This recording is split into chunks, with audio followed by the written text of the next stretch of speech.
माहूरगडाच्या परिसरामध्ये आपण आहोत आणि हे बघा डोंगर, इथून हा रस्ता आहे आणि ह्या सर्व डोंगर रांगामध्ये गावं वसलेली आहेत छोटी छोटी, आणि इथून हा आहे परिसर आपल्या रेणुका मातेचा, माहूरगडाचा, दर्शनाला आलेल्या भाविकांचा.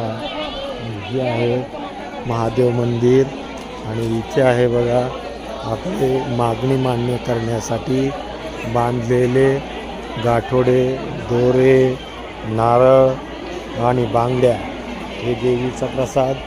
त्याचबरोबर इथे दगडावर लावलेलं सेंदूर, इथे रेणुका माता मंदिर, इथे त्रिशूळ आणि इथे छोटं महादेवाचं मंदिरही आहे. असं या आपल्या देवीच्या गडावर आपल्याला हे सगळे भाविक भेटतात. विशेष महिलांची लगबग असते आणि हे कर्मचारी आहेत जे इथं आपल्याला ह्या खाकी ड्रेसमध्ये दिसतात, आणि ह्या देवीला आलेल्या साड्या इथे विकल्या जातात.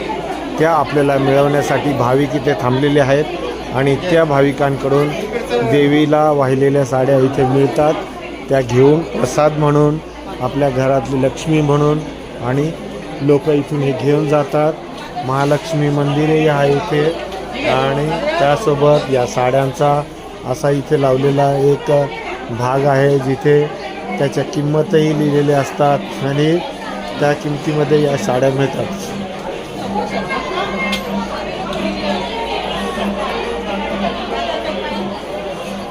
त्याच पद्धतीने इथे अशा पद्धतीने सर्व साड्यांच्या याच्यामध्ये आपल्याला मिळालेली साडी भाविक दाखवताना आणि प्रसादाची रेलचेल असलेली ही गर्दी आपण सर्व माहूरगडामध्ये पाहू शकतो. आपण जर भारतीय स्टेट बँकचा माहूर देणगी देण्यासाठी इथे नंबर दिलेले आहेत, ICS कोड नंबर दिलेला आहे, त्याद्वारे सुद्धा आपण मंदिराला देणगी देऊ शकता.